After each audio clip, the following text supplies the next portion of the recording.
Noël est un jeune homme nerveux qui veut devenir le sourcier le plus fort du monde, mais il se retrouve avec la classe de soutien la plus faible qui soit, un parleur.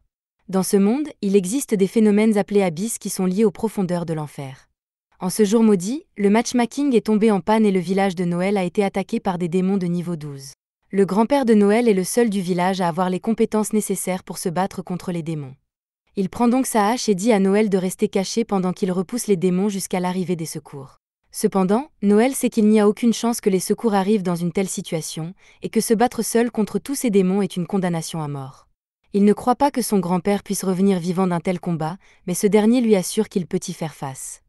Après tout, il a déjà vaincu un démon de niveau 13, et les gens ne l'appellent pas Overdeath, au-dessus de la mort, pour rien. Après cela, il est allé affronter les démons, et même s'il s'est bien battu et a éliminé un grand nombre de démons, son grand-père a été tellement cuit que ses jambes se trouvent dans un autre fuseau horaire. Noël se précipite à ses côtés et grand-père s'excuse de ne pas avoir été assez fort pour survivre comme il l'avait promis, mais il n'avait pas le choix s'il voulait protéger le village. C'est le destin auquel tous les sourciers sont condamnés à cause de la vie de combat à laquelle ils se sont consacrés. Grand-père demande à Noël s'il va suivre ses traces, même après avoir été témoin des dangers du métier. Les larmes aux yeux, Noël déclare qu'il deviendra le sourcier le plus puissant du monde et promet de perpétuer l'héritage de son grand-père. Nous nous retrouvons alors dans le présent, où Noël a tenu sa promesse et est devenu un sourcier, suivant les traces de son grand-père. Bien qu'il donne des ordres à ses coéquipiers, il est loin d'être le plus fort de l'équipe, puisqu'il possède la classe de soutien la plus faible, le parleur. Les monstres que l'équipe de Noël a combattus sont des vampires mineurs. Ils ne peuvent pas utiliser la magie, mais ils sont difficiles à combattre car la reine des vampires peut se reproduire en peu de temps et donner naissance à une nouvelle armée. Noël avertit les membres de son groupe de ne pas baisser leur garde, car les vampires mineurs sont encore incroyablement forts et peuvent continuer à se battre même s'ils sont gravement blessés, ce qui signifie que chacun d'entre eux doit être doublement sollicité. Le groupe poursuit sa route dans le donjon, et Walter demande à Noël s'ils peuvent ignorer tous les petits vampires et se diriger directement vers la reine afin de terminer la mission rapidement. Noël lui répond que c'est une idée stupide, car ils se retrouveraient encerclés par les vampires mineurs pendant qu'ils combattent la reine. Cette mission est déjà assez difficile pour un groupe de rancés comme le leur, alors foncer sans réfléchir les ferait sûrement tuer. Walter reçoit le message mais dit sarcastiquement qu'il n'écoute que Noël parce qu'il est le parleur important du groupe. En tant que parleur, Noël est capable d'améliorer les membres de son groupe avec des mots d'encouragement, mais sa force personnelle est bien en dessous de la moyenne, et cela le frustre vraiment. Noël se retourne, s'apprêtant à retirer la confiance en soi de Walter, mais avant qu'il ne puisse dire quoi que ce soit, il remarque un petit vampire qui campe au plafond, préparant manifestement quelque chose, et il ordonne à son équipe de se mettre à l'abri. À ce moment-là, le vampire libère un nuage empoisonné et Noël se retrouve en plein milieu. Les autres voient que Noël est en danger et veulent se précipiter pour le sauver, mais avant qu'ils ne puissent agir, ils sont attaqués par le vampire et Tanya est assommée. Walter et Lloyd tentent d'arrêter le démon, mais sans les bonus de Noël, ils sont beaucoup plus faibles qu'avant, alors Walter supplie Noël de se ressaisir et de leur donner des ordres. Noël l'entend et a un flashback du jour où son grand-père est mort, il se jure de ne laisser personne d'autre mourir. Il sort un pistolet et tire plusieurs fois sur le démon, tout en buvant une potion de santé pour se remettre du poison. Il n'a peut-être pas la même force que son grand-père, mais cela ne veut pas dire qu'il est complètement inutile, et il compte bien montrer à quel point un parleur peut être important. Il active sa compétence Talker Tacticien, et désormais, lorsqu'il donne des ordres à ses coéquipiers, leurs capacités sont augmentées de 25%. Il utilise ensuite sa compétence Voix de combat, ce qui augmente l'endurance et le mana de son équipe. Avec l'aide de Noël, l'équipe est maintenant capable de tenir bon, mais au-dessus d'eux, Tanya aperçoit 3 autres démons, et elle commence à paniquer, alors Noël utilise l'une de ses compétences pour la calmer. Si tout se passe comme prévu, Noël prédit que l'équipe devrait être en mesure d'achever les monstres en 74 secondes. Il dit donc aux autres qu'il s'occupera du reste des petits vampires et qu'ils doivent se concentrer sur l'élimination de la reine et se préparer à utiliser leurs attaques les plus puissantes. Alors que les petits vampires attaquent Noël, il utilise une technique de parole et leur crie dessus, ce qui les fige sur place. Une fois qu'ils sont incapables de bouger, il utilise son pistolet magique pour tirer une balle de glace et les enfermer dans un bloc de glace. Malheureusement, l'un des petits vampires parvient à esquiver l'attaque, mais Noël a encore une balle dans la chambre, et il a donc la possibilité de congeler le dernier petit vampire pour se sauver. Cependant, il décide de tirer la balle sur la reine pour la distraire et permettre à ses coéquipiers de s'échapper. Grâce à cela, Walter et Lloyd sont en mesure de frapper la reine avec leurs coups ultimes et de la battre. Mais lorsque Tanya se tourne vers Noël pour célébrer leur victoire, elle est horrifiée de le voir se faire poignarder par le petit vampire. Heureusement, il s'avère que Noël n'a pas vraiment été poignardé, car il avait tout calculé pour assurer sa survie. Il savait qu'une fois la reine vaincue, tous les petits vampires cesseraient naturellement de bouger, et il a eu juste le temps d'éviter d'être tué. L'équipe réussit donc à sortir du donjon et le gouffre qui l'entoure se dissipe. Les coéquipiers de Noël viennent le voir, et bien qu'ils sachent qu'il a tout planifié avec soin, ils le réprimandent quand même pour avoir mis sa vie en danger de cette façon. Noël repense au jour où il a appris qu'il était un talcaire. Il pleurait à chaudes larmes parce qu'il voulait être un guerrier comme son grand-père, mais ce dernier lui a dit de ne pas s'inquiéter. Quelle que soit sa classe, son grand-père était persuadé que Noël deviendrait le sorcier le plus fort du monde, car il sentait en lui un talent incroyable. Depuis ce jour, Noël ne se laisse pas décourager par sa classe de soutien et reste déterminé à devenir le sorcier le plus fort du monde, même s'il n'est qu'un parleur. Une fois leur mission terminée, le groupe retourne à Etria, la capitale de l'Empire de Velan, pour faire part de son succès. L'Empire est plus vulnérable aux attaques des abysses que les autres nations. Pour lutter contre cela, l'Empire a développé une technologie magique en utilisant des matériaux qu'il a acquis auprès des démons. Les matériaux utilisés pour développer cette technologie ne peuvent être obtenus qu'avec l'aide des sorciers, qui sont donc admirés par le public pour leur contribution à la société. Noël est devenu officiellement un sorcier à l'âge de 15 ans. Il a donc déménagé dans la capitale et s'est trouvé des compagnons car il ne pouvait pas se battre seul en tant que sorcier. Walter est le guerrier du groupe, Tanya est la guérisseuse et Lloyd est l'épéiste. Noël aimerait bien avoir un éclaireur en plus, mais dans l'ensemble, leur équipe est assez équilibrée. Walter remarque que Noël est très silencieux pour une raison quelconque et lui demande si quelque chose ne va pas. Le groupe a reçu une récompense de 5 millions de fils pour avoir accompli la quête, alors Walter demande si Noël est contrarié qu'il n'ait pas négocié pour plus d'argent. Il dit alors à Noël qu'un sorcier ne devrait pas se préoccuper autant de l'argent, et que son grand-père aurait probablement dit la même chose. Au contraire, la première leçon que grand-père a donnée à Noël est que, quoi qu'il fasse, il a intérêt à être payé au prix fort, parce qu'il ne peut pas risquer sa vie pour rentrer chez lui sans un sou à la fin de la journée. Cela dit, Noël voulait absolument une meilleure récompense, et il se fiche éperdument de ce que pense Walter, mais il laissera tomber pour une fois. Tanya dit à Walter d'arrêter d'ennuyer Noël, mais il insiste toujours sur le fait que Noël devrait lui montrer plus de respect puisqu'il a 2 ans de plus que lui. Noël rétorque que l'âge ne signifie rien chez les sorciers, car la seule chose qui vous fait respecter est votre force, et Noël commence à se demander si Walter est vraiment assez compétent pour être respecté. Walter explose et hurle que Noël est le seul incompétent ici, car il ne fait que donner des ordres depuis l'arrière, tandis que les autres risquent leur vie sur la ligne de front. Cependant, Noël pensait avoir une bonne dynamique avec l'équipe, mais il se rend compte qu'ils le considèrent tous comme un fardeau, malgré tout ce qu'il fait pour eux. Mais avant d'en arriver là, il insulte Walter une fois de plus et s'apprête à se battre avec lui. Mais Lloyd intervient et les sépare avant qu'il ne se passe quelque chose de grave. Il change ensuite de sujet et suggère qu'il en reste là et qu'ils commencent à partager leurs récompenses. Un peu plus tard, ils sont tous assis près de la fontaine et Tanya est déçue du peu qu'elle a reçu après une mission aussi difficile. Lloyd explique qu'après tous les frais d'équipement et les taxes qu'ils ont dû payer, il ne restait qu'1 million de fils et que chaque membre de l'équipe n'a donc reçu que 250 000. Il reconnaît que c'est frustrant, mais les fonds de leur groupe augmentent régulièrement et il est sûr qu'ils gagneront plus d'argent la prochaine fois qu'ils auront une mission importante comme celle-ci. Noël fait remarquer qu'il n'y aura pas de prochaine fois, car ils n'obtiennent presque jamais de grandes missions. Les clans obtiennent tous les abysses les plus médiatisés, et même lorsqu'ils obtiennent des missions, ils sont obligés de payer une pénalité s'ils ne parviennent pas à s'en débarrasser par eux-mêmes, ce qui n'est pas viable. Ceci mis à part, Noël demande à Lloyd combien d'argent leur groupe a sur son compte commun. Lloyd lui répond qu'ils ont économisé 12,8 millions, et Noël suggère donc que l'équipe investisse cet argent dans la formation de son propre clan. Tout le monde est choqué qu'il suggère une telle chose, et Lloyd essaie d'expliquer toutes les raisons pour lesquelles ils ne peuvent pas le faire, principalement parce qu'ils seraient obligés de payer 20 millions au pays pour en créer un, et qu'ils n'ont pas autant d'argent. Cependant, Noël ne se laisse pas décourager et se dit prêt à utiliser 7,2 millions de son argent personnel pour combler la différence. Il sait que c'est une décision coûteuse, mais il assure à tout le monde qu'à long terme, ils gagneront beaucoup plus d'argent puisqu'ils ne seront plus limités aux quêtes restantes. Lloyd fait ensuite remarquer qu'ils devront acquérir une base d'opération dans la capitale et que les prix des loyers sont aujourd'hui exorbitants. Cependant, Noël s'est déjà occupé de cette question et a trouvé un bâtiment bon marché à louer pour leur équipe.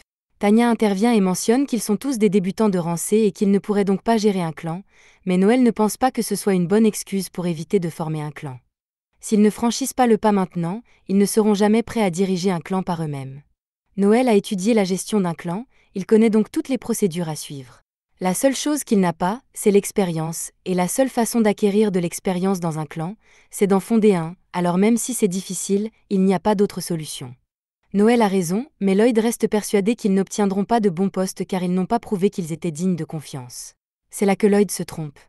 Noël garantit qu'ils obtiendront un tas de bons emplois, et cela n'a rien à voir avec le fait qu'ils soient dignes de confiance, ils obtiendront des emplois parce qu'ils sont sexy. Le pays veut plus de sourciers, et un grand sourcier est considéré à la fois comme un héros et une idole, alors le pays les traitera naturellement mieux parce qu'ils sont beaux. Tanya ne pense pas que ce soit une bonne idée, car ils se vendraient pratiquement eux-mêmes, mais Walter est déjà convaincu par l'idée, car il en a assez de la vie médiocre qu'il mène.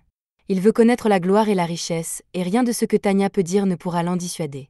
Walter et Noël étant d'accord sur ce point, Noël demande à Lloyd son avis en tant que leader du groupe. Si Lloyd refuse, Noël est prêt à quitter le groupe et à prendre sa part des économies pour former un clan avec quelqu'un d'autre. Il rêve de devenir le sourcier le plus fort, et il ne laissera rien se mettre en travers de son chemin. Lloyd a le regard sombre, car il n'a d'autre choix que d'accepter les exigences de Noël. Cependant, il propose qu'ils discutent des détails de la formation du clan après-demain. Walter est d'accord et Noël est content d'avoir réussi à rallier Tanya et Lloyd à son idée, il part donc se reposer pour la nuit. Cependant, plus tard dans la journée, Walter arrive en courant vers Noël avec une terrible nouvelle. Il vient de découvrir que Lloyd et Tanya les ont trahis et ont disparu avec tout l'argent. Après avoir lu la lettre, Noël confirme ce qui s'est passé. Lloyd a investi tout son argent dans des NFT il y a quelques années, et maintenant qu'il est très endetté, il a détourné l'argent du groupe pour le rembourser et a fui la capitale avant d'être découvert. Noël trouve tout cela très drôle, car Lloyd a toujours défendu l'image d'une personne noble et chevaleresque. Mais pour en venir aux choses sérieuses, Noël demande à Walter où et quand il a trouvé cette lettre. Walter explique qu'il a entendu parler d'un très bon travail hier soir, et qu'il s'est donc rendu dans la chambre de Lloyd à la première heure pour lui en parler. Mais quand il est arrivé, Lloyd avait déjà vidé sa chambre, et c'est alors que l'aubergiste lui a montré la lettre. Selon l'aubergiste, Lloyd et Tanya ont quitté l'auberge vers 20h hier soir, juste avant la fermeture des portes de la ville. Dans des circonstances normales, ni Noël ni Walter n'auraient été mis au courant avant le lendemain après-midi, et Lloyd essayait donc de gagner le plus de temps possible avant de s'enfuir. Il est 9h30 du matin, alors même s'ils l'ont découvert plus tôt que Lloyd ne l'espérait, cela fait tout de même plus d'une demi-journée, et Tanya et lui doivent avoir parcouru une distance considérable. Cependant, les portes doivent avoir des traces de la direction qu'ils ont prise, et ils sont probablement partis à pied, de sorte que Noël et Walter devraient être en mesure de les rattraper s'ils prennent un cheval. Walter est impatient de partir, mais Noël lui rappelle qu'il ne s'agit pas simplement de les poursuivre et de récupérer l'argent. Ces deux-là ont choisi d'abandonner leur groupe, et c'est une véritable trahison, alors dans le pire des cas, s'ils les rattrapent et les affrontent, ce sera un combat à mort. Et même s'ils battent Lloyd et Tanya, ce sera une perte de temps car Lloyd a déjà dépensé tout leur argent. Mais cela ne veut pas dire que Noël va les laisser s'en tirer sans souffrir pour ce qu'ils ont fait. Après s'être habillés, Noël emmène Walter à la taverne locale, mais Walter ne comprend pas pourquoi ils sont là. Noël ne veut pas perdre de temps à expliquer le plan à Walter, puisqu'il est de toute façon trop bête pour le comprendre, alors il lui dit simplement de le suivre. Noël se rend à l'intérieur et attire immédiatement l'attention de tout le monde dans la taverne. Il leur dit que 2 membres de son groupe ont volé l'argent de son groupe et se sont échappés de la capitale, et qu'il est prêt à payer 2 millions de fils à quiconque les ramènera vivants. Walter commence à paniquer et demande à Noël pourquoi il a annoncé leur situation à toute la taverne, mais Noël répond qu'il recherche une personne en particulier et qu'il a fait cela pour gagner du temps. Le premier groupe à accepter la mission de Noël est le groupe Lightning Beat, et Noël donne au chef toutes les informations qu'il possède sur l'évasion de Lloyd et Tanya. Peu après, plusieurs autres groupes décident d'accepter la mission, mais Noël n'a toujours pas trouvé la personne qu'il cherchait. Soudain, un homme à l'allure louche s'approche de Noël au sujet de son offre d'emploi, et cet homme semble savoir quelque chose, ce que Noël attendait. Ils sortent pour discuter et l'homme explique qu'il a vu un couple quitter la ville hier et qu'il correspond parfaitement à la description de Noël. Il est sûr de savoir où ils vont. Le seul problème est que le groupe de l'homme n'est pas assez fort pour vaincre Lloyd et Tanya seuls. Noël propose donc son aide, mais il ne paiera qu'1 million à l'homme en échange. L'homme tente d'obtenir 2 millions, mais Noël a déjà lu en lui un livre, et il sait que l'homme est trop fauché pour refuser 1 million. Noël lui demande alors de préparer son groupe et de le rejoindre à la porte sud. Il demande également à Walter de l'attendre là-bas, car Noël a quelque chose à faire avant. Un peu plus tard, Noël a terminé ses préparatifs et retrouve tout le monde à la porte d'entrée. Walter a quelque chose à dire à Noël, il veut savoir si Noël sera d'accord pour se battre contre Lloyd et Tanya, mais Noël n'a aucune réserve et les tuera volontiers sans la moindre pitié. Walter ne peut pas croire que Noël ne ressente rien après qu'ils aient été partenaires pendant si longtemps, mais depuis le jour où ils se sont rencontrés, Noël avait déjà élaboré des plans d'urgence pour les abattre s'ils le trahissaient. Il a même un plan pour éliminer Walter, ce qui prouve qu'il n'a jamais fait confiance à aucun d'entre eux, et Walter pourrait bien se montrer moins confiant à l'avenir. Plus tard dans la journée, dans un village isolé, Lloyd et Tanya se promènent et Lloyd lui assure qu'ils sont en sécurité pour l'instant et qu'ils pourront se reposer tranquillement ce soir. Il est sûr que Noël ne sera jamais assez mesquin pour s'en prendre à eux puisque l'argent a déjà été dépensé. Mais Lloyd a gravement sous-estimé l'attitude de Noël, car il apparaît derrière eux avec une escouade complète de personnes prêtes à les capturer. Lloyd est sur le point de dégainer son épée pour se battre, mais Noël utilise sa capacité pour lui dire de ne pas bouger, et lui et Tanya sont assommés sur place. Maintenant que Lloyd n'a plus d'endroit où fuir, Walter commence à lui crier dessus pour sa trahison. Il sait que Lloyd a déjà dépensé toutes les économies du groupe, mais l'argent qu'ils ont reçu pour la chasse aux vampires doit toujours être en sa possession, n'est-ce pas? Lloyd nie avoir l'argent et dit qu'il l'a aussi utilisé. Noël lui demande alors s'il l'a dépensé pour une autre affaire ratée de la NFT, mais Lloyd admet qu'il a utilisé l'argent pour rembourser ses dettes. La façon dont Lloyd répond donne à Noël toutes les informations dont il a besoin, et il réalise maintenant que Lloyd est un joueur en série. Il a dû jouer tellement qu'il a eu des ennuis avec des agents de recouvrement, mais Noël veut l'entendre de la bouche de Lloyd. Lloyd est sur le point de s'excuser à nouveau, mais Walter lui coupe la parole et lui reproche d'avoir gaspillé au jeu tout l'argent qu'ils avaient économisé au prix d'un dur labeur. Lloyd renonce à faire l'innocent et dit à Walter que c'est lui la vraie victime. Il ne voulait pas toucher à l'argent du groupe, mais le jeu était tellement amusant, et en plus, c'était de leur faute s'ils avaient laissé la responsabilité de diriger sur ses épaules. À ce stade, Noël a entendu assez d'absurdité, il donne un coup de pied au visage de Lloyd et commence à le piétiner pour avoir cru qu'il pouvait s'en tirer avec un tel rejet de la responsabilité sur les autres. C'est Lloyd qui a dit qu'il voulait devenir le chef, tout cela pour financer sa dépendance au jeu. En peu de temps, Lloyd a été battu jusqu'au sang et il implore le pardon, mais Noël n'a jamais entendu parler d'un tel mot, et il se fera un plaisir de battre Lloyd 1000 fois jusqu'à ce qu'il soit satisfait. Tanya prend la parole et supplie Noël d'épargner Lloyd, ce à quoi Noël répond par l'affirmative, mais seulement si elle accepte de se faire battre à sa place. Noël est un fervent défenseur de l'égalité des sexes, il n'a donc aucun problème à la frapper si c'est ce qu'elle veut vraiment. Il utilise son pouvoir pour la contraindre à avouer son implication, et une fois qu'elle est obligée de dire la vérité, elle admet qu'elle a joué l'argent du groupe avec Lloyd, et qu'en fait, elle est encore plus accro au jeu que Lloyd. Le mouvement que Noël vient d'utiliser oblige la cible à révéler la vérité absolue quoi qu'il arrive, mais seulement pendant un court laps de temps. Une fois que Tanya a repris ses esprits, elle hurle à Noël d'avoir osé utiliser le contrôle mental sur elle, car c'est contraire à la loi impériale. Noël lui répond sèchement qu'elle a raison de dire qu'il est illégal d'utiliser le contrôle mental pour des raisons personnelles, mais que pour l'instant, c'est elle la criminelle, et que l'utilisation du contrôle mental par Noël est considérée comme un interrogatoire et est donc parfaitement légale. Maintenant que Noël a fini de parler au traître, l'homme demande à Noël de le payer, et Noël accepte de le faire mais dit qu'il a besoin d'une minute d'abord.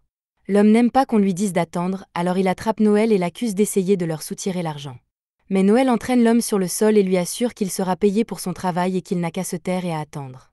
L'homme est furieux, il sort son couteau et s'apprête à attaquer Noël, mais menacer Noël est la pire erreur qu'il aurait pu faire, car Noël l'assomme immédiatement d'un coup de poing à la poitrine. Noël a appris cette technique de son grand-père en l'expérimentant directement. Il s'agit d'un coup puissant porté directement dans la zone située au-dessus du cœur et qui peut temporairement paralyser les muscles cardiaques, provoquant l'évanouissement des sourciers les plus expérimentés s'il est exécuté correctement. Le grand-père de Noël voulait qu'il apprenne cette technique car, en tant que bavard, il ne peut pas se protéger lui-même, ce qui lui donnerait au moins une certaine capacité offensive. Les coéquipiers de l'homme traînent son corps inconscient hors de la route, et peu après, un ami de Noël arrive dans une calèche de luxe. L'homme est un infâme marchand d'esclaves, Finocchio Barzini, et il semble être en bon terme avec Noël. C'est le chef de la famille Barzini, et Noël le connaît pour être assez excentrique et zélé, mais il est le seul à pouvoir l'aider, alors il doit le contacter. Si ce n'était pas encore évident, Noël a l'intention de vendre Lloyd et Tanya à Finocchio comme esclaves pour récupérer l'argent qu'ils lui ont volé. Tanya proteste, mais Noël lui rappelle qu'il peut toujours la dénoncer à la police, et qu'une peine de prison signifie qu'elle sera envoyée dans les mines. Et laissez-moi vous dire que les mines ne sont pas une partie de plaisir. Ils ont beaucoup plus de chances de survivre s'ils deviennent des esclaves, avec un peu de chance, s'ils sont achetés par un maître bienveillant. Cela dit, Noël demande à Finocchio de commencer à évaluer les deux à vendre, mais lorsqu'il a terminé, Finocchio ne propose de les acheter que pour 6 millions. Noël dit que ce n'est pas assez, et Finocchio s'excuse, disant que c'est un mauvais moment pour lui, et qu'il ne peut pas offrir plus que cela. L'église de Sainte-Croix est sur le point de décréter que tout le monde doit faire vœu de pauvreté, donc si Finocchio offrait le prix fort pour Lloyd et Tanya, cela attirerait trop l'attention, et il aimerait éviter cela. Noël n'avait pas réalisé que l'Église avait autant d'influence sur une famille aussi puissante que la famille Barzini, mais cela n'a pas d'importance. Il dit qu'il acceptera 11 millions comme paiement, et il faut un certain temps à Finocchio pour s'en rendre compte, mais lorsqu'il s'en rend compte, il commence à crier que Noël essaie d'obtenir 5 millions de plus. À cause de ces cris incessants, Noël continue d'augmenter le prix jusqu'à ce qu'il finisse par demander 15 millions alors que Finocchio n'en avait offert que 6 au départ. Finocchio commence à s'énerver, mais Noël lui dit que s'il achète les deux pour 15 millions, il dira à tout le monde que Finocchio n'a payé que 15 millions à la place. Le décret de l'Église signifie simplement que Finocchio ne peut pas acheter des choses trop chères, mais s'il prétend que Lloyd et Tanya valent vraiment la peine, les gens feront la queue pour les acheter uniquement parce qu'ils sont chers. Si Finocchio joue bien ses cartes, il pourra même les vendre jusqu'à 90 millions. Finocchio est impressionné par la ruse de Noël et lui propose de prendre la tête de sa famille, mais Noël refuse.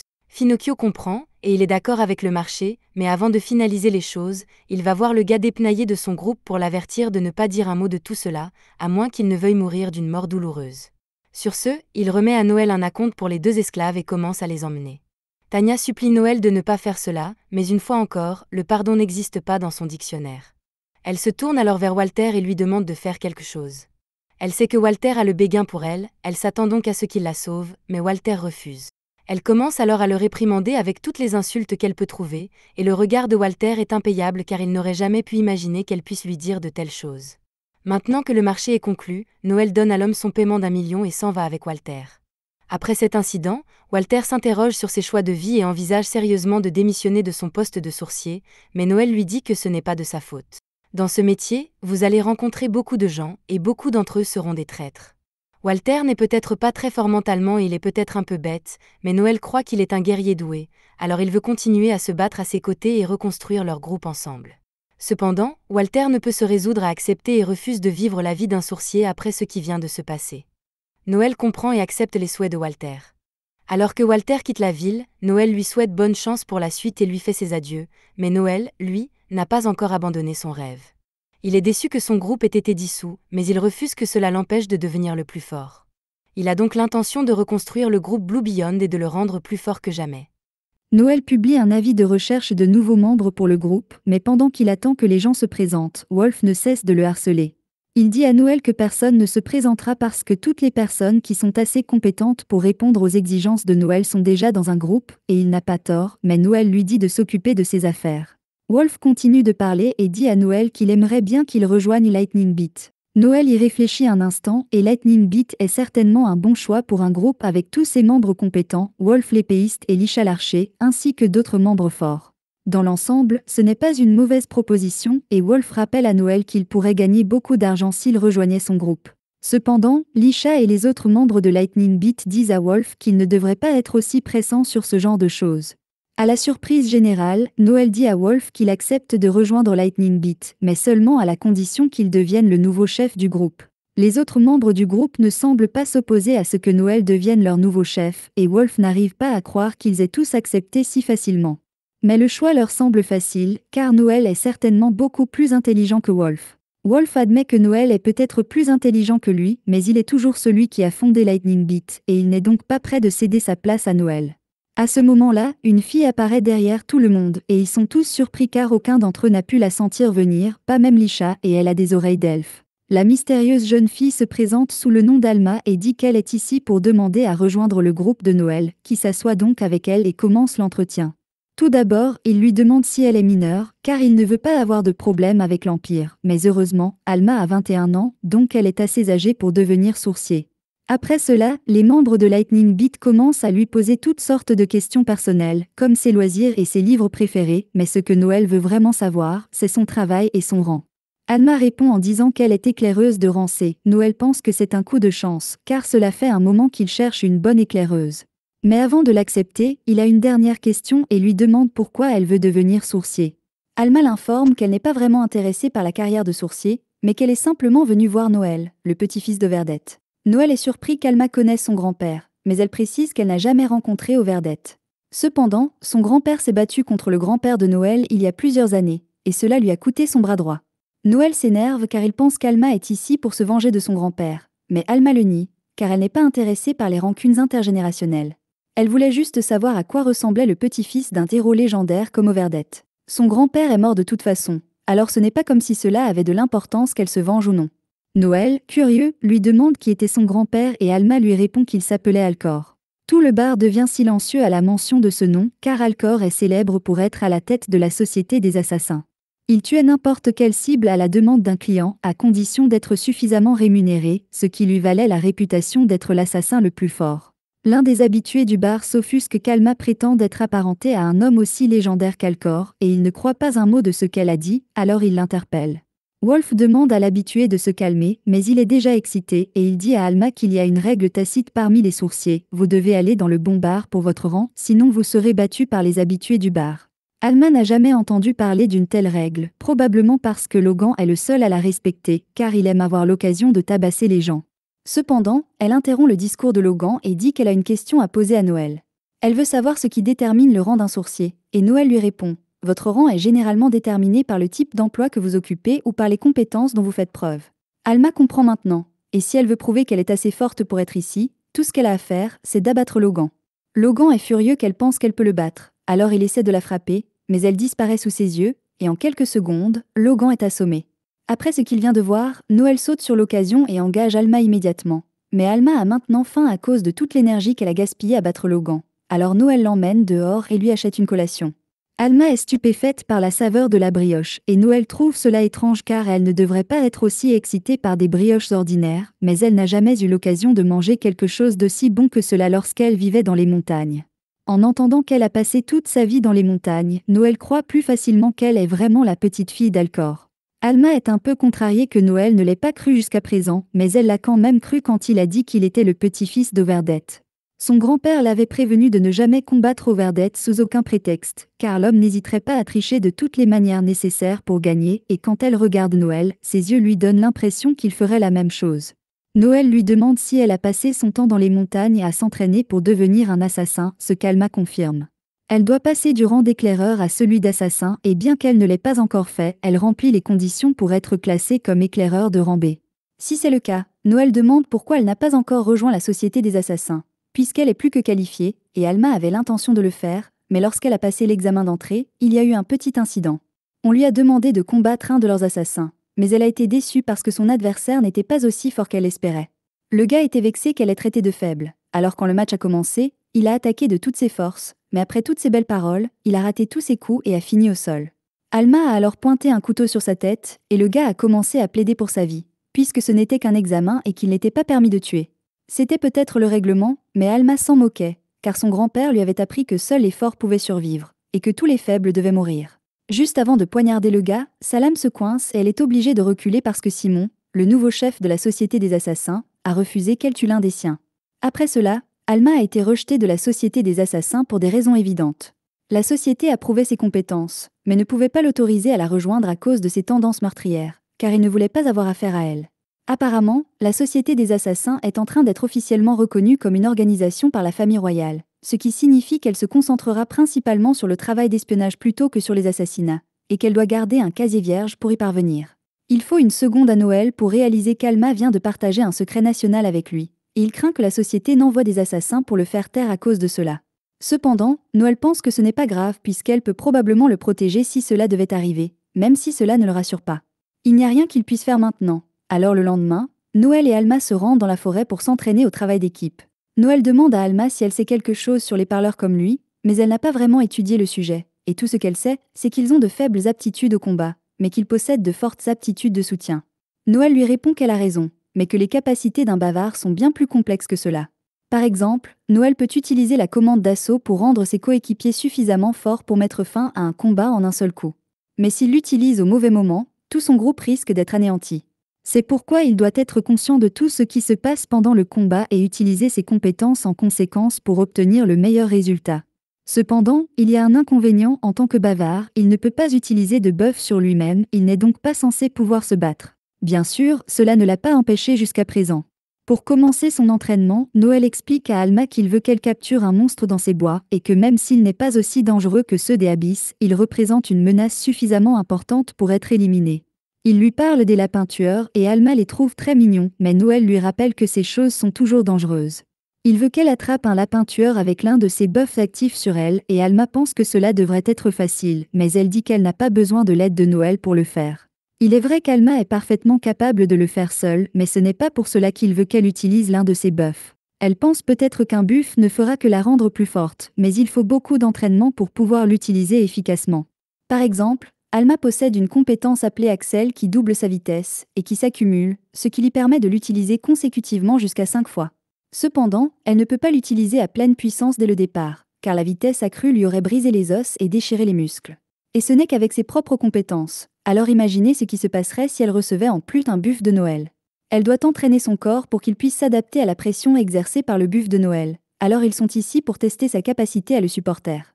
L'ancien groupe de Noël était talentueux, mais il leur a fallu 6 mois avant de pouvoir utiliser efficacement ces buffs. Alors la performance d'Alma déterminera s'ils continueront à former une équipe ou non. Alma lui dit qu'elle peut faire face à tout ce qu'il a prévu. Alors Noël lui demande si elle sent des lapins tueurs dans les environs. Il y a des lapins dans la zone en ce moment, alors Noël active sa compétence tacticien et demande à Alma d'utiliser sa compétence accélération au maximum. Tant qu'elle suit ses ordres, sa capacité aura un effet plus fort, et pour réussir son test, tout ce qu'elle doit faire est de capturer un des lapins et de le lui ramener dans les 10 secondes. Alma active sa compétence d'accélération et, en un clin d'œil, elle a déjà parcouru la moitié de la forêt pour attraper des lapins. Elle est étonnée de voir à quel point elle est plus rapide que la normale, et avant que les 10 secondes ne soient écoulées, elle revient vers Noël avec les 13 lapins. Noël est surpris qu'elle ait réussi à tous les attraper. Non seulement elle a pu utiliser les buffs facilement, mais elle l'a fait en l'espace de 8 secondes. D'après ce qu'il a vu, Noël est sûr qu'elle n'a pas besoin d'entraînement supplémentaire. Il suggère donc qu'ils prennent leur premier travail en tant que groupe, et il a déjà le parfait en tête. Il a reçu une lettre d'un ancien clan il y a quelque temps, qui indique qu'une bande de voleurs a attaqué le village de Mintz, et Noël et Alma vont donc s'en occuper. Ils voyageront en diligence, et Alma trouve que c'est très amusant parce qu'elle n'en a jamais conduit auparavant. Le voyage s'annonce long et ennuyeux, alors Noël dit qu'il va lui parler du travail qu'un sourcier peut accomplir. Les sourciers ne sont pas limités aux quêtes dans les abysses. Ils peuvent aussi chasser des monstres, des criminels, des trésors et même des terres mystiques. Le gang de voleurs qu'ils sont en train d'affronter ne poserait normalement pas de problème au seigneur local, mais avec toute la bureaucratie, le village aurait été détruit avant qu'une aide officielle n'arrive. C'est pourquoi il a été engagé pour aider, bien que le village soit assez pauvre. Noël ne s'attend pas à recevoir une grande récompense, mais ce sera une bonne occasion de voir comment Alma se débrouille en combat réel. Après un long voyage en carrosse, ils arrivent dans la ville du Dora et Alma a les fesses raides à force d'être assise, elle ne veut plus jamais avoir à s'asseoir dans un tel véhicule. Pour l'instant, Noël leur propose de trouver une auberge pour la nuit, mais partout où ils vont, toutes les chambres sont réservées, si bien qu'ils finissent par devoir partager une chambre simple parce que c'est tout ce qui est disponible. Noël dit à Alma qu'il dormira par terre pour qu'elle puisse prendre le lit si elle le souhaite, mais Alma ne voit pas pourquoi ils ne pourraient pas partager le lit ensemble, et elle trouve très mignon que Noël soit gêné par ce genre de choses. Noël ne veut plus en parler et s'en va prendre un bain. Pour passer le temps, Alma commence à faire des étirements, mais dès que Noël sort du bain, elle se redresse et commence à admirer ses muscles parfaitement formés. Elle trouve qu'il a un physique incroyable, mais c'est dommage qu'il ne fasse que parler, car s'il avait été un guerrier comme Overdette, il aurait pu devenir le sourcier ultime. Il a beau travailler dur, il n'arrivera jamais à surpasser ceux qui ont un talent naturel, et Alma est déçue car elle aurait aimé voir les sommets qu'il pouvait atteindre. Noël ne laisse pas ses commentaires l'atteindre et lui donne une tape sur le front pour avoir dit des choses inutiles, mais pendant qu'Alma prend son bain, il commence à réfléchir aux choses qu'elle a dites parce qu'il sait qu'elle a raison. Il voulait plus que tout devenir un guerrier comme son grand-père, mais la vie ne lui a pas donné ce qu'il voulait et il doit donc se contenter de la classe qu'il a reçue. Lorsqu'ils arrivent enfin au village, le chef sort pour accueillir le groupe, mais il est un peu surpris de voir qu'ils ne sont que 2. Noël explique que les autres membres du groupe ont dû quitter le groupe pour diverses raisons, sans parler du fait qu'il les a vendus. Quoi qu'il en soit, le groupe Blue Beyond se compose désormais uniquement de Noël et d'Alma. Noël assure au chef qu'à eux deux, ils sont tout à fait capables de s'occuper de quelques voleurs. Ils s'assoient tous pour une réunion dans le salon du chef et Noël remarque que la fille du chef le regarde derrière un rideau, alors il lui dit bonjour, mais la fille se cache immédiatement de lui. Le chef s'excuse auprès de Noël pour l'impolitesse de sa fille et lui explique qu'elle était en fait très impatiente de le voir, mais Noël veut juste parler des détails de la mission que le chef lui a confiée. D'après la lettre que Noël a reçue, il y a une bande d'une vingtaine de voleurs dans la région et ils ont déjà attaqué l'un des villages voisins, alors ce village pourrait être leur prochaine cible. Il demande s'il y a des indices sur l'emplacement de la base des voleurs, et le chef a effectivement réussi à la repérer. Les voleurs se trouvent dans la clairière rocheuse à l'est de la forêt et avec les informations fournies, Noël ne devrait pas avoir de mal à les localiser, mais avant d'y aller, il veut discuter de la compensation. La lettre du chef proposait 200 000 à l'avance et 300 000 une fois le travail accompli, mais avant même que Noël ait fini de parler, la femme du chef apporte les 200 000 à l'avance, et le chef promet de payer le reste une fois la quête accomplie. Noël est très surpris, car il s'attendait à ce qu'il commence à négocier le prix, et d'après les pièces dans le sac, il semble que le chef ait à peine réussi à rassembler cet argent, il doit donc être vraiment désespéré. Puisqu'il a reçu le paiement initial, Noël et Alma partent accomplir la mission, mais pendant qu'ils marchent, Alma dit à Noël que le chef a regardé son décolleté pendant toute la durée de leur conversation, et qu'il a fait devant sa femme et sa fille, ce qui fait qu'elle n'a pas une très bonne opinion de lui. À ce moment-là, la fille du chef du village arrive en courant derrière eux et veut parler à Noël, car elle était trop nerveuse pour le faire à la maison.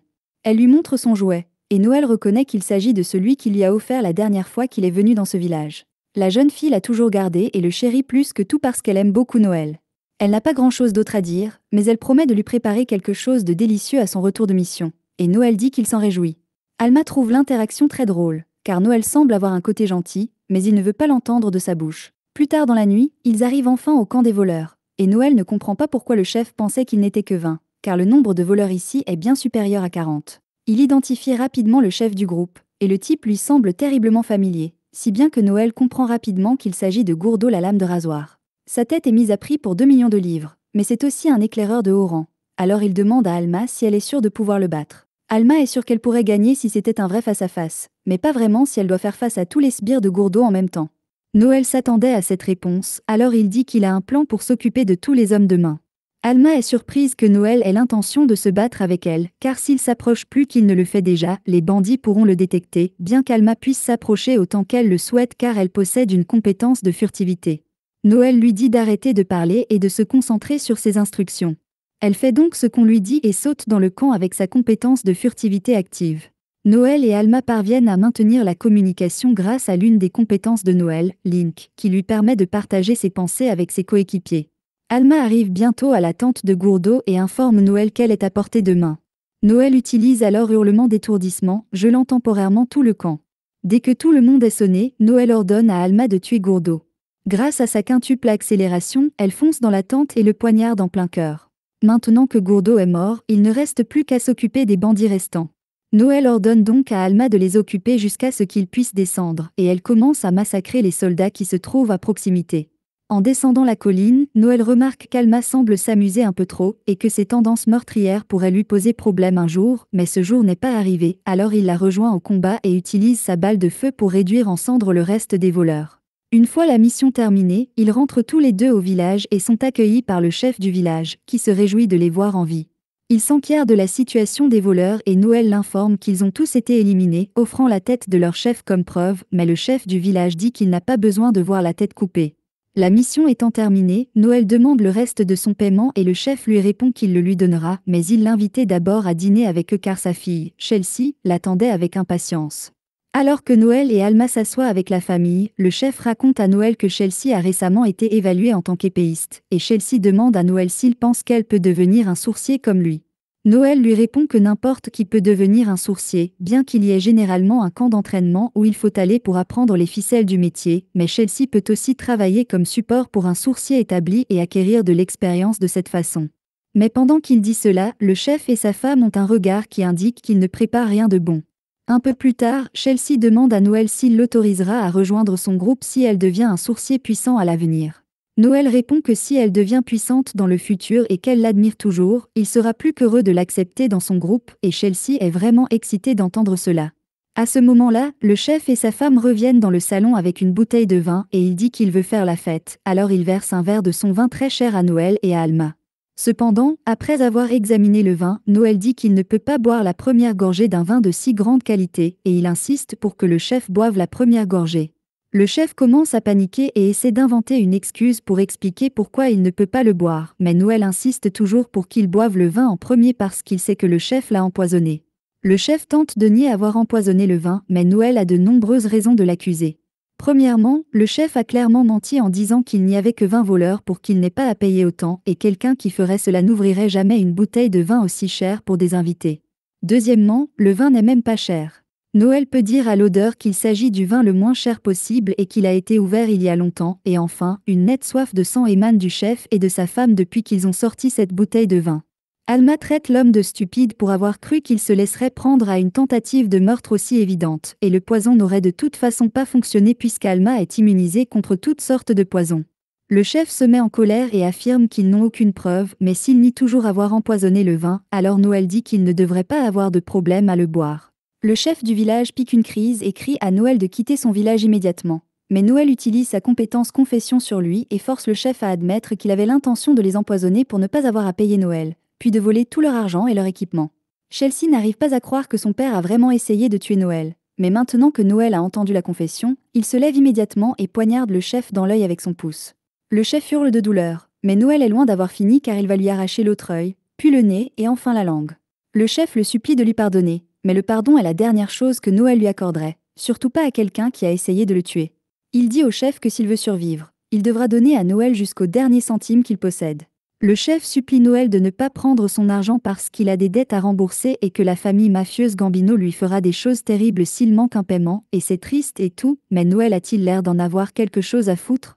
Il est sur le point de s'exécuter, mais à la dernière seconde, Chelsea sort le sac avec tout l'argent qu'ils ont dans la maison, soit environ 800 000, et elle dit à Noël qu'il peut l'avoir, et qu'il n'a qu'à laisser son père s'en aller. Le chef lui crie dessus parce que s'ils perdent cet argent, la famille Gambino pourrait les tuer, mais si Chelsea ne donne pas cet argent à Noël, alors Noël va certainement tuer le chef tout de suite. Noël accepte l'argent et après s'être assuré qu'il y en a assez, il dit à Alma qu'ils partent. Mais alors qu'ils partent, Chelsea maudit Noël et tous les autres sourciers pour ce qu'il a fait, ce qui lui fait un peu mal puisqu'elle l'admirait il y a quelques minutes, mais c'est comme ça. Alors que Noël et Alma s'éloignent, Alma demande à Noël s'il est d'accord avec la façon dont les choses se sont terminées, mais il a son argent, et le chef était celui qui avait tort, alors il peut vivre avec le fait d'être détesté pour son impitoyabilité. Un peu plus tard, il voit un dirigeable passer au-dessus d'eux, et Noël reconnaît à l'insigne sur le fond qu'il appartient au clan de la chèvre, l'insigne à 3 étoiles. Alma trouve ça cool, mais elle ne sait pas vraiment ce que signifie Regalia. Noël lui explique alors que cela signifie que le clan a été reconnu par l'Empire. Il y a actuellement 7 étoiles de Regalia et elles ne sont pas toutes égales car il y a différents niveaux de force entre elles. Les 4 derniers sont en bas de l'échelle, le 3e et le 2e sont relativement égaux, mais seul le clan le plus puissant obtient le titre de Regalia à 1 étoile. L'un des avantages d'être reconnu comme Regalia est qu'il donne droit à son propre dirigeable, et les sourciers qui parviennent à obtenir ce titre sont les meilleurs en termes de force, d'intelligence, de richesse et d'expérience. Noël a déjà décidé que l'année prochaine, à la même époque, il sera assez fort pour être reconnu comme un Regalia. En voyant la détermination dans les yeux de Noël, Alma repense au jour où elle a été rejetée par la société des assassins. Elle a demandé à Simone si elle avait fait assez bien et Simone lui a répondu que ses prouesses au combat étaient effectivement extraordinaires, mais que cela ne signifiait pas qu'elle était acceptée. Il lui demande si c'est Alma qui a tué Alcor, l'ancien chef de l'association des assassins, et elle lui répond que c'est elle. Même s'il était le dieu des assassins, il est devenu une cible facile dans sa folie. Alcor était un homme vraiment terrifiant, mais il n'a jamais pu vaincre Overdette et se fait à ronger son esprit jusqu'à le rendre fou. Alma est en fait la fille d'Alcor et d'une femme qui l'a kidnappée, et elle n'était pas la seule non plus. Alcor avait beaucoup d'enfants, mais il ne voulait pas élever un enfant, il voulait élever un assassin qui pourrait devenir son successeur, alors il a forcé tous ses enfants à se battre entre eux jusqu'à la mort, jusqu'à ce qu'Alma soit la seule à rester en vie. Simone comprend la situation qui a conduit Alma à devenir ainsi, mais elle n'est tout simplement pas faite pour la société des assassins. Alma n'arrive pas à croire qu'on la rejette alors qu'elle a réussi le test, mais Simone lui dit que la force physique n'est pas le seul critère. C'est 21 ans de sa vie qui ont été gâchés, alors qu'est-ce qu'elle est censée faire maintenant? Il lui dit qu'elle est libre de vivre sa vie comme elle l'entend, mais si elle cherche quelque chose à faire, il l'informe que le petit-fils d'Overdette est lui aussi un sourcier, et que même s'il n'est qu'un bavard, il est tout de même très fort. Si elle est intriguée, elle doit se rendre à Eltria si elle veut le rencontrer. C'est exactement ce qu'a fait Alma et elle en est très heureuse, car elle a trouvé un nouveau but dans la vie et jure de se battre aux côtés de Noël pour toujours. Dans une prison de haute sécurité, l'un des gardiens vient d'être assommé dans les toilettes et l'agresseur se transforme en une copie parfaite du gardien pour prendre sa place. Il se rend au poste du gardien, dont le coéquipier ne se doute pas de l'échange. L'imitateur joue son rôle et demande quel prisonnier il garde, et son partenaire commence à parler des meurtres d'Hugo, que le type là-dedans, le marionnettiste, a commis, et le marionnettiste est exactement celui que l'imitateur cherchait. Tous les matins, Noël se réveille et commence son entraînement qui consiste à faire 2 tours des murs du château avec une tonne de pierres sur le dos. Il se donne une limite de temps de 2 heures et ne la dépasse jamais, quoi qu'il arrive. Son grand-père lui a appris à s'entraîner le jour même où Noël a décidé qu'il voulait devenir sourcier. Il n'y a pas de moyen facile d'y parvenir. Les parleurs comme Noël ne peuvent pas s'améliorer eux-mêmes. Sa seule option était donc de s'améliorer naturellement, et c'est pourquoi il s'entraîne sans relâche tous les jours. Après avoir terminé sa routine matinale, Noël prend une douche et pense à ce qu'Alma lui a dit il y a quelques jours. Il a beau entraîner son corps, il ne parviendra jamais à atteindre le niveau de puissance que lui confère son talent naturel. À ce moment-là, on frappe à la porte, et c'est Alma. Noël l'a fait entrer, et elle est impressionnée par la beauté de sa chambre. Ils avaient prévu de se rencontrer aujourd'hui, mais Alma n'était pas censée arriver avant 2 heures, c'est pourquoi Noël n'est pas encore prêt. Alma le taquine en lui disant qu'elle serait heureuse d'être arrivée plus tôt après avoir vu le physique de Noël, et elle dit qu'elle va le toucher. Avant que Noël n'ait le temps de réagir, Alma le pousse sur le lit, et même si elle se considère comme sa grande sœur, cela ne l'empêche pas d'essayer d'embrasser Noël. Noël essaie de l'éloigner de lui, mais Alma a une force naturelle de scout, alors il a recours à sa seule option pour s'en sortir sans que ses lèvres ne soient souillées, il donne un coup de tête à Alma. Un peu plus tard, Alma se rend compte qu'elle est peut-être allée trop loin, mais elle ne pense toujours pas que Noël aurait dû lui donner un coup de tête. Cependant, comme elle l'a agressé, Noël pense que c'était parfaitement justifié. Alma n'a toujours pas renoncé à obtenir l'affection de Noël, alors elle lui attrape le bras et déclare que c'est maintenant un rendez-vous. Noël en a assez de ses frasques, alors il joue le jeu et déclare que le premier endroit où il se rend est la guilde des évaluateurs. L'évaluateur est une classe unique possédée par un sous-ensemble de gnomes et c'est littéralement tout ce qu'ils font. Noël et Alma arrivent dans la salle d'évaluation et avant que leur tour n'arrive, Noël demande à Alma ce qu'elle va faire. Elle remplit déjà les conditions pour être classée, comme en témoigne la marque qu'elle porte sur la poitrine. La marque apparaît automatiquement sur le corps lorsque l'on remplit les conditions, et Noël veut donc savoir si elle compte toujours devenir assassin. Alma n'a pas encore pris sa décision, alors elle demande à Noël ce qu'il pense qu'elle devrait faire, mais il n'est pas sûr non plus. Une formation d'assassin l'aiderait certainement au combat, mais il ne veut pas s'engager tout de suite pour éviter les redondances de compétences avec les futurs recrues. Alma ne savait pas que Noël avait encore l'intention de recruter d'autres personnes dans leur équipe, et elle est un peu jalouse. Mais Noël explique qu'il serait bien trop imprudent pour eux d'aller dans un abysse avec seulement 2 membres du groupe, et qu'il veut juste faire évaluer Alma pour voir quelles sont ses options et planifier en conséquence. Une fois l'évaluation terminée, Noël et Alma repartent, et cette fois, Noël dit qu'ils vont dans une forge tenue par un nain. Un bon équipement permet au sourcier d'exprimer tout son potentiel, c'est pourquoi il faut l'entretenir régulièrement. Noël salue le forgeron et il semble avoir une bonne relation avec lui, alors le forgeron le salue à son tour. Le forgeron remarque Alma et pense qu'elle doit être un nouveau membre du groupe de Noël. Il commence donc à l'évaluer pour voir quel équipement elle pourrait utiliser, mais il se laisse distraire par les melons d'Alma. Ensuite, Noël emmène Alma dans une boutique de livres de compétences pour qu'elle puisse se procurer des guides de compétences utiles. Il parle à la propriétaire et lui demande d'aider Alma à choisir des compétences appropriées pendant son absence. Alma demande à Noël où il va et il lui explique que ce magasin ne propose que des livres de compétences destinés aux scouts et qu'il doit donc se rendre dans un autre magasin pour se procurer des livres de compétences pour les parleurs. Avant de partir, il revient sur ses pas et rappelle à Alma qu'elle ne dispose que d'un budget d'1 million pour ses livres de compétences et qu'elle ne doit en aucun cas gaspiller cet argent. Alma accepte les conditions de Noël, mais dès qu'elle est seule, elle s'achète un ours en peluche géant. Noël est en colère contre elle pour avoir gaspillé de l'argent et contre lui-même pour lui avoir fait confiance, mais Alma dit qu'elle n'a pas gaspillé tout l'argent. En fait, elle s'est procuré un très bon livre de compétences appelé Perçage d'armure, qui lui permet de réduire de moitié les défenses de ses adversaires. Le livre lui a coûté 800 000 € et elle a utilisé l'argent qui lui restait pour acheter l'ours en guise de substitut, car Noël ne veut plus qu'elle le prenne dans ses bras. Dans l'ensemble, elle pense que sa séance de shopping a été un succès, mais elle remarque que Noël n'a rien acheté pour lui. Elle lui demande pourquoi et il lui explique que le livre de compétences qu'il voulait acheter était trop cher pour qu'il puisse l'envisager. Il s'agit d'un livre sur l'exorcisme, une compétence qui lui permettrait d'éliminer instantanément les monstres morts-vivants, mais ce livre coûte 30 millions, ce qu'il ne peut pas se permettre. Il se lève et dit à Alma de commencer à manger sans lui. Il suit l'homme dans une ruelle et une fois qu'il n'y a plus personne, l'homme se révèle à Noël. Il s'agit de Loki, le métamorphe de tout à l'heure qui s'est infiltré dans la prison. Noël l'a chargé d'enquêter sur le marionnettiste qui y est enfermé et Loki n'a pas déçu. Il lui remet les informations qu'il a recueillies et, bien que ce que fait Noël ne le regarde pas, il lui demande s'il est sûr de vouloir recruter le marionnettiste dans son équipe. Après tout, cet homme a déjà fait trembler toute la capitale par sa puissance, mais c'est précisément pour cela que Noël veut le recruter. De plus, il est presque certain que le marionnettiste a été piégé pour les crimes, c'est pourquoi il a engagé Loki pour enquêter afin de prouver l'innocence du marionnettiste. Loki comprend le plan de Noël, mais il est étrange d'entendre le type qui a vendu ses anciens coéquipiers comme esclaves parler du sauvetage d'un condamné à mort. Au moins, Noël doit être un peu fou pour passer de l'un à l'autre aussi rapidement et il en tire une certaine fierté. Après avoir vérifié le rapport de Loki, Noël le félicite pour son travail, mais ce genre de choses est un talent naturel pour Loki, car sa classe d'imitateur lui permet de prendre la forme de n'importe qui, si bien qu'aucun endroit n'est à l'abri de son infiltration. Noël le paie pour le travail accompli et demande à Loki de continuer à enquêter, mais avant de partir, Loki dit à Noël qu'il a des informations supplémentaires à lui communiquer. Il lui apprend qu'une drogue dangereuse est vendue dans la région. On dit qu'elle est meilleure que tout ce qui existe sur le marché, mais qu'elle provoque d'immenses crises de rage, si bien que les crimes violents ont augmenté dans la région.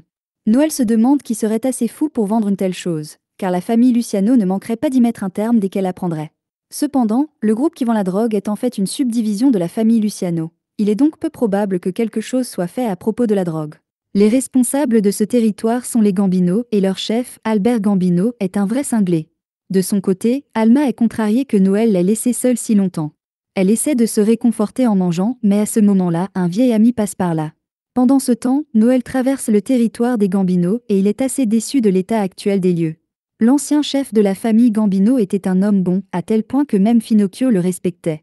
Mais à la mort de l'ancien chef, son fils, Albert, a pris la relève et l'endroit s'est dégradé sous son règne. Alors qu'il marche, Noël remarque un homme assis au bord de la route. L'homme a l'air très différent des habitants de ce royaume et Noël suppose qu'il doit s'agir d'un immigré. Cependant, dans son état actuel, il va probablement mourir comme un mendiant d'ici peu. Noël a de la peine pour lui, alors en passant, il laisse tomber une pièce pour l'homme. Mais alors qu'il fait cela, l'homme se lève et lui rend sa pièce, pensant que Noël a dû la faire tomber par accident, et il dit à Noël que cet endroit n'est pas sûr pour une jolie fille comme lui. Noël est vexé que l'homme le prenne pour une fille, alors il se tourne vers lui et lui dit clairement qu'il est un homme, et que pour ce qui est de la pièce, il ne la reprendra jamais après qu'un sale mendiant comme lui l'a touchée. Il commence à s'éloigner, mais l'homme se sent offensé et tente d'attraper l'épaule de Noël. Mais Noël lui donne un coup de pied dans l'estomac et l'envoie en arrière. Il dit à l'homme qu'il ne devrait pas essayer de le toucher avec ses mains sans valeur, mais la façon dont Noël le regarde de haut rappelle à l'homme quelqu'un d'autre qu'il a connu, et il refuse de laisser passer cela. L'homme n'aime généralement pas se battre pour ce genre de choses, mais il n'est pas faible au point de ne pas pouvoir se défendre. Alors que l'homme prend sa position de combat, Noël se rend compte que ce type a l'air d'être très habile avec une épée, et alors qu'il charge, son coup d'épée fait craindre à Noël pour sa vie. Noël parvient à esquiver, mais l'homme continue de l'attaquer sans relâche jusqu'à ce que Noël attrape finalement le bras du type et l'envoie voler dans un bâtiment quelconque. Après s'être relevé, l'homme admet que Noël est un combattant plutôt doué, alors il lui demande s'il fait partie de la classe des ninjas. La classe des ninjas est exclusive à une île de l'Extrême-Orient, et Noël suppose qu'il s'agit du pays d'origine de ce type. Il lui dit qu'il n'est qu'un bavard, et ce dernier s'étonne qu'un bavard puisse se battre aussi bien, mais ce n'est pas très important, car le gars va utiliser ses compétences à partir de maintenant. Une fois que Noël voit l'aura du gars, il a un grand sourire aux lèvres, car ce gars est vraiment fort, et s'il répond aux attentes de Noël, alors Noël le recrutera certainement dans son groupe. Cependant, juste avant qu'il ne commence à se battre sérieusement, un Munchkin sort de nulle part et crie à Koga de s'être engagé dans un combat sans sa permission. Pendant ce temps, Alma et ses amis s'assoient pour discuter et l'ami d'Alma s'étonne qu'Alma ne se soit pas encore classée. Alma lui dit qu'elle a deux options principales pour son classement, elle pourrait devenir soit un assassin, soit un chasseur, mais Noël lui a dit de ne pas prendre de décision pour l'instant. L'ami d'Alma comprend pourquoi Noël demande à Alma d'attendre, car les chasseurs et les assassins ont deux rôles totalement différents, de sorte que le choix d'Alma dépend des autres membres de l'équipe. En fait, elle suppose que Noël est probablement en train de recruter un nouveau membre pour le groupe en ce moment même, et du côté de Noël, la recrue potentielle se fait toujours engueuler par le Munchkin. Le Munchkin a dit à Koga de ne pas bouger et d'attendre son retour, et il ne veut pas entendre les excuses de Koga, alors il utilise son anneau sur Koga jusqu'à ce qu'il tombe inconscient. Noël reconnaît qu'il s'agit d'un anneau de subordination, un objet qui oblige quelqu'un à obéir au porteur de l'anneau. Normalement, un tel objet est interdit par la loi, mais il est autorisé s'il est utilisé entre un maître et son esclave.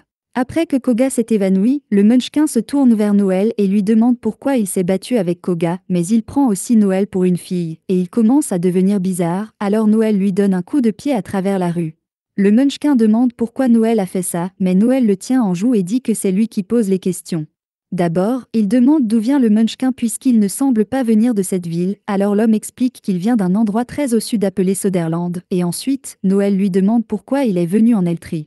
L'homme hésite d'abord à répondre, mais le pistolet le motive à révéler qu'il est en fuite. Il travaillait pour la famille Delambé et dirigeait leur réseau de combat clandestin, mais il a été pris en train de détourner leurs fonds. Il n'était pas très content de lui, alors il a dû s'enfuir. Il est venu en Eltrie parce que c'est le territoire des Luciano et que la famille Delambé ne pourra pas l'attraper ici. Koga est l'un de ses esclaves, il l'a donc amené ici lorsqu'il s'est enfui, et Noël suppose que l'homme veut l'utiliser pour entrer dans le milieu des combats clandestins d'Eltria. L'homme admet que c'est son plan, et il demande si Noël est impliqué dans le réseau de combats clandestins par hasard, car il a besoin de quelqu'un pour se porter garant de lui. Mais Noël l'informe qu'il n'est qu'un chercheur, et au cas où l'homme ne l'aurait pas encore compris, qu'il est aussi un homme.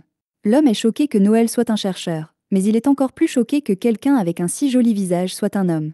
Noël est énervé par la réaction de l'homme, mais cela mis à part, l'homme fuit la famille de Lambé, donc Noël n'aurait pas d'ennui avec eux s'il lui tirait dessus.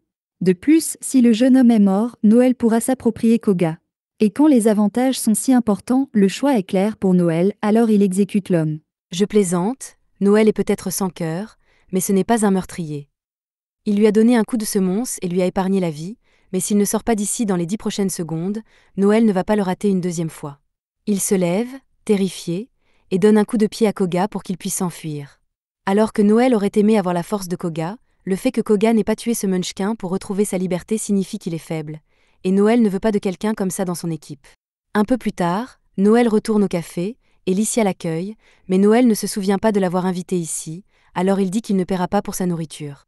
Alma se fâche et dit que Licia était seulement là pour lui tenir compagnie puisque Noël l'a laissée seule pendant si longtemps, alors Noël cède et accepte de les traiter toutes les deux pour cette fois.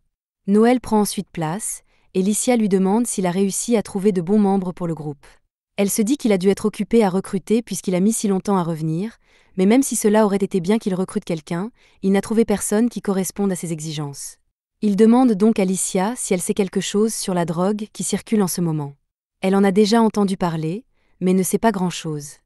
Noël lui explique alors qu'il a apparemment un puissant effet secondaire de rage et qu'il n'est pas contrôlé actuellement, il lui demande donc d'être prudente si elle le rencontre. Licia est reconnaissante pour le conseil, mais Noël ne se préoccupe jamais des autres, elle est donc un peu choquée qu'il la mette en garde. Noël dit qu'il ne fait que partager des informations puisqu'il est en bon terme avec le groupe de Licia. Licia le remercie à nouveau et se lève car il est temps qu'elle rejoigne le reste de son groupe. Avant de partir, elle invite Alma à la rejoindre dans une grande confiserie qu'elle connaît, mais pas seulement en tant que compagne de recherche, en tant qu'amie. Alma aime bien cette idée, mais Noël n'a pas l'intention de devenir le meilleur ami de Licia pour toujours, alors il lui dit de se dépêcher et de partir. Une fois Licia partie, Noël commence à réfléchir à la situation de cette drogue incontrôlée, car si même Licia a entendu des rumeurs à ce sujet, c'est qu'elle s'est répandue en dehors de la capitale. Et Noël espère donc que le problème deviendra plus important qu'il ne l'est déjà. Pendant ce temps, le petit Miguel vient d'être capturé par Albert Gambino, et alors que normalement Albert ne voudrait rien avoir à faire avec lui, la famille de Limbert veut se venger de la trahison de Miguel, et demande donc de l'aide à la famille Gambino. Miguel est complètement paniqué car non seulement il a été pris, mais il a été pris par Albert, qui est un véritable psychopathe. Il a littéralement une vitrine où sont exposés les crânes des gens qu'il n'aime pas. Albert dit qu'il ne serait pas drôle de livrer Miguel à la famille de Limbert, et Miguel commence à être d'accord avec lui pour tenter de se sauver. Il dit que quelqu'un d'aussi grand qu'Albert ne devrait pas avoir à faire quelque chose d'aussi ennuyeux que de demander une prime pour la famille de Limbert. Mais sa flatterie se retourne contre lui car Albert dit qu'il va faire quelque chose de très amusant, et son idée de l'amusement est d'écorcher Miguel vivant et de le transformer en poupée. Miguel panique et demande à Albert s'il plaisante, mais Albert est tout à fait sérieux, et il a même l'intention d'écorcher Koga aussi. Koga entend Albert dire qu'il va les écorcher vifs, mais il s'en fiche un peu, car il a renoncé à lui-même depuis longtemps, et il veut juste que sa vie misérable prenne fin, même si c'est en se faisant écorcher vif. Cependant, avant qu'Albert ne puisse sortir l'équipement d'écorchage, l'un de ses agents de recouvrement entre et lui dit qu'il a amené quelqu'un qui n'a pas effectué son paiement à temps, et il s'avère qu'il s'agit du chef du village de Mitz. Le chef se lance dans un long discours pour expliquer qu'il avait réuni l'argent nécessaire pour payer Albert, mais qu'un sourcier maléfique nommé Noël a volé tout l'argent sans aucune provocation. Il explique également que Noël a traité Albert Gambino de salope, ce qui a indigné Albert, qui s'est juré de faire payer Noël pour le manque de respect dont il a fait preuve à son égard. Pour le récompenser de son honnêteté, Albert décide de lui donner un peu plus de temps pour rembourser le prêt, mais cela ne veut pas dire qu'il n'y aura pas de pénalité s'il ne respecte pas la date de paiement convenue. Albert réfléchit un instant et décide qu'il prendra le bras droit du chef en guise de dédommagement pour le retard de paiement, et le chef est figé de peur lorsqu'il apprend. Albert ne perd pas de temps et ordonne à Koga de procéder au démembrement pour lui. On devine que Koga est un bretteur, il ne devrait donc pas avoir de mal à le faire, même si ce n'est qu'avec un bâton. Koga hésite d'abord à bouger, mais Miguel commence à lui crier d'obéir aux ordres d'Albert, alors Koga se lève et s'apprête à passer à l'acte. Mais juste avant qu'il ne le fasse, Albert lui dit d'attendre 1 minute parce qu'il veut d'abord faire quelque chose. Albert se saisit alors d'un cristal de drogue violet et le croque pour se défoncer, car la violence est toujours meilleure quand on est défoncé. Maintenant qu'il goûte les couleurs et voit les sons, il autorise Koga à couper la main du chef. Dans son déni, le chef dit qu'il est impossible que Koga puisse lui couper la main avec un bâton, mais avant même qu'il ait fini sa phrase, Koga a fait son geste, et 1 seconde plus tard, la main du chef se détache. Le chef hurle à l'agonie, et Albert adore ça. Miguel essaie donc d'utiliser cela en sa faveur et propose de transférer la propriété de Koga à Albert pour essayer de se mettre de son côté, et il semble que cela fonctionne car Albert accepte de prendre Koga comme sien. Maintenant que Koga appartient officiellement à Albert, il est emmené dans une pièce séparée afin qu'il puisse changer ses vêtements, et pendant qu'il le fait, nous découvrons sa tragique histoire. Son père était un riche homme d'affaires et sa mère était l'une des plus belles femmes de la communauté des agneaux. Mais un jour, sorti de nulle part, le père de Koga a été attaqué et assommé, tandis que sa mère a été emmenée et a subi d'horribles sévices.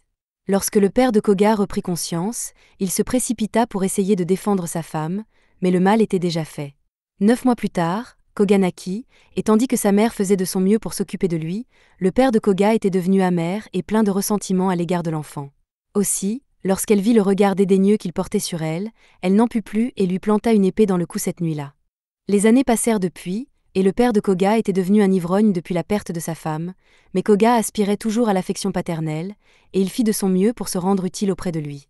Cependant, la simple vue de Koga mettait souvent son père dans une rage folle, et tous les autres habitants du domaine souhaitaient simplement qu'il soit mort en même temps que sa mère pour ne pas avoir à regarder son visage. Koga grandit dans un foyer où il était constamment ridiculisé et indésirable, ce qui affecta son sens de l'estime de soi. Un matin, il se réveilla et se retrouva sur un bateau sans avoir été prévenu, mais il ne lui fallut pas longtemps pour comprendre qu'il avait dû être vendu comme esclave par sa famille parce qu'elle ne voulait pas de lui. C'est là que Koga a rencontré Miguel, et la première chose que ce dernier a faite a été de l'emmener sur un ring de combat illégal. Lorsque Koga a commencé à dominer la compétition, Miguel était très heureux et a commencé à le féliciter pour son excellent travail. C'était la première fois que Koga recevait des éloges de sa vie, et il en pleura, mais il réalisa rapidement que Miguel ne se souciait pas de lui, tout ce qui l'intéressait était l'argent qu'il gagnait sur son dos. De retour dans le présent, Koga a fini de s'habiller, et il est officiellement envoyé pour sa première mission sous le commandement d'Albert. Plus tard dans la nuit, Noël se rend dans une église abandonnée pour rencontrer Loki, car ce dernier lui a dit qu'il avait des informations importantes à lui communiquer. Noël ayant été bon avec lui, il lui donne un avertissement et lui dit que la famille Gambino en veut à la tête de Noël. Il met Noël au courant de ce qui s'est passé et explique que le chef du village de Mitz a menti à Albert Gambino sur le fait que Noël lui a manqué de respect, et Albert l'a cru, alors il envoie un assassin après Noël. Noël pense qu'il est stupide de la part d'Albert d'ordonner un assassinat sur la base de preuves aussi minces, mais Albert est pratiquement un fou, de sorte qu'une personne saine d'esprit ne pourrait jamais comprendre comment elle fonctionne. Noël se demande comment un homme comme Albert a pu se retrouver à la tête de la famille Gambino, et la réponse est le népotisme. L'ancien chef de la famille Gambino n'avait qu'un seul fils. Alors qu'Albert était déjà un gros raté, il a hérité du poste sans avoir à travailler pour l'obtenir. À ce moment-là, Noël entend le bruit d'une armure qui s'entrechoque, ce qui signifie que quelqu'un s'approche. Noël comprend alors que Loki a dû le vendre à la famille Gambino. Loki s'excuse, mais s'il n'avait pas accepté, la famille Gambino l'aurait tué. Dans le pire des cas, il se dit qu'il n'a qu'à fuir dans un autre pays pour que la famille Gambino ne continue pas à le harceler. Cela semble être un bon plan pour Noël, mais il y a une chose que le plan de Loki ne prend pas en compte, et c'est le fait que rien n'empêche Noël de lui tirer dessus ici et maintenant. Bien que Noël soit déçu de devoir tuer Loki parce qu'il aimait vraiment l'avoir à ses côtés, Loki n'essaie pas de s'enfuir et accepte que Noël lui tire dessus. Noël est confus et demande pourquoi Loki sacrifie sa vie en ce moment. Loki explique qu'il se rend compte que ce n'est pas seulement Noël qui l'a vendu, mais aussi sa fierté en tant qu'informateur, et qu'il a besoin de se racheter. Noël voit que Loki est prêt à se laisser abattre, alors pour une fois, il décide de lui pardonner ce qu'il a fait. Il lui dit qu'il n'aura pas non plus à quitter le pays pour échapper à la famille Gambino, car Noël va personnellement la détruire. Loki est stupéfait pendant un moment, puis il se met à rire hystériquement parce que le fait que Noël lui pardonne n'est pas du tout dans ses habitudes. Cependant, Loki est reconnaissant d'avoir eu une seconde chance, et il promet de se rattraper auprès de Noël plus tard, mais pour l'instant, il ne sert pas à grand-chose dans une bagarre, alors il part. Une fois Loki parti, Noël se tourne vers son agresseur et boit une potion de combat pour se préparer à la bataille. Une potion de combat augmente considérablement les capacités physiques de son utilisateur, mais elle ne dure que 10 minutes et le corps de Noël en subit les conséquences. Une fois l'attaquant en vue, Noël est choqué de réaliser qu'il s'agit de Koga, et Koga est tout aussi surpris que la cible qu'il a été envoyé assassiner soit Noël. Noël félicite Koga d'être devenu un assassin pour la famille Gambino, car c'est un grand pas en avant par rapport à un sale combattant de rue. Comme il n'y aura pas d'interruption cette fois-ci, Noël suggère de reprendre là où ils en étaient la dernière fois et pointe son arme sur Koga, mais ce dernier hésite à dégainer ses épées. En toute honnêteté, il ne veut pas se battre contre Noël parce qu'il lui doit toujours cette pièce d'argent, mais cela ne veut pas dire qu'il peut défier les ordres de son maître, alors il doit quand même se battre. Mais conformément à sa fierté de guerrier, il se présente officiellement comme Koga, l'épéiste long et tranchant, et provoque Noël en duel. Noël pense que Koga est stupide de révéler ainsi sa profession, mais il respecte aussi la fierté de Koga, alors il répond et s'annonce à son tour. Le combat commence, et Noël tire avec son arme sur Koga, mais Koga est trop rapide pour cela, il esquive et apparaît devant Noël. Cependant, juste avant que Noël ne soit tranché, il utilise un fil pour se mettre à l'abri. Maintenant que Koga n'est plus faible et affamé, sa vitesse et sa précision sont bien supérieures à ce qu'elles étaient lorsque Noël l'a combattu plus tôt, mais Noël a toujours un plan pour le vaincre. Il tire une balle de flamme sur Koga, et même si Koga l'esquive, il est pris dans les flammes, et Noël suppose que Koga en subira des dégâts importants. Pourtant, Koga s'en sort indemne car il a coupé l'air autour de lui pour créer une barrière qui le protège des flammes. Il saute ensuite pour affronter Noël, et ce dernier, forcé d'engager un combat rapproché, tente de viser les couilles de Koga, mais ce dernier recule et crie que les coups de couilles sont un geste de lâcheté. C'est peut-être lâche, mais il s'agit d'un combat de vie ou de mort, alors Noël ne se soucie pas des astuces qu'il peut utiliser, il va faire le travail. Il plonge la main dans sa veste et en sort un flashbang pour aveugler Koga, qui tente de prendre l'avantage et de porter un coup mortel. Mais avant qu'il ne puisse le faire, Koga utilise son mouvement spécial et lance plusieurs coups sur Noël. Il coince ensuite Noël sur une corniche, et bien que Noël tente d'utiliser son hurlement d'étourdissement pour arrêter Koga, Koga le transperce simplement, en voyant Noël s'écraser sur le sol, jusqu'à sa perte. C'est la fin de l'épisode 6. Abonnez-vous pour ne pas manquer la prochaine partie.